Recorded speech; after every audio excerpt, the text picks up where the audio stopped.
దగ్గర నుంచి అయితే స్టార్ట్ అయిపోయామండి. అప్పటికే 1 అయింది లంచ్ చేద్దామని చెప్పేసి. మా హస్బెండ్ నేను కొలీగ్స్‌తో వెళ్ళినప్పుడు, సార్స్‌తో వెళ్ళినప్పుడు టేస్ట్ చేశాను. మార్వాడీస్‌ది ట్రై చేస్తావా ఎప్పుడు రెగ్యులర్‌గా బిర్యానీకే కాకుండా అని చెప్పేసి తీసుకువెళ్ళారు. హోటల్ శ్రీ శ్యామ్ అంట. 130 రూపీస్ అయితే థాలీ తీసుకున్నాము. ఇంకా ఉన్నాయండి, అవి మెన్షన్ చేస్తాను చూడండి.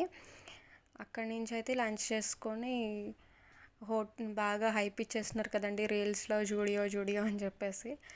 సో చిన్నపిల్లల కలెక్షన్ కూడా మస్తు చూపిస్తున్నారు. సో అలాగే ఉంటుందేమో అని చెప్పేసి జూడియోకి అయితే వెళ్ళాము. బట్ అక్కడ అనుకున్నది ఒకటి, అయింది ఒకటి. అక్కడికి వెళ్ళాము, కలెక్షన్ చూస్తే చాలా డిసప్పాయింట్ అండి. అసలు ఏమీ లేదు కలెక్షన్, నార్మల్గానే ఉంది, అంత ఏం లేదు. మావాడు గోల్లో మావాడు ఉన్నాడు, వాడి పాటికి వాడు ఆడుకుంటూ. అసలు కంట్రోల్ చేయలేమండి, బయటకు తీసుకొస్తే చుక్కలు చూపించేస్తాడు. ఇద్దరం ఉన్నా కూడా హ్యాండిల్ చేయలేము.